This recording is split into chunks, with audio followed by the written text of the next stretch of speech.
In fairness, I have decided na magpa-trim ng buhok kasi medyo humahaba na siya.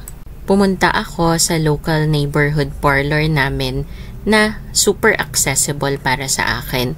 Nirecommend niya na rin na isabay ko na ang pagpapa-hair treatment para medyo ma-improve naman ang hair quality ko. Now, checking on the final look. Siyempre, pinapa-approve ko rin kay Tim kung nagustuhan niya. Mukha namang nagustuhan niya. Hey everybody. My beautiful wife just got her hair done. It's looking good. I like it. Yeah.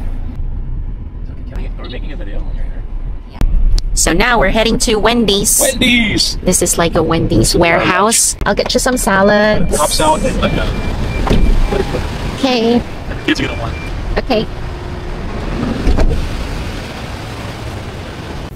Dito kami laging umu-order ng Wendy's kasi ito yung commissary nila. So, it's always fresh. Ayan, pauwi na kami. Nagustuhan naman nila yung chicken na inuwi namin. And we got some salads. In fairness,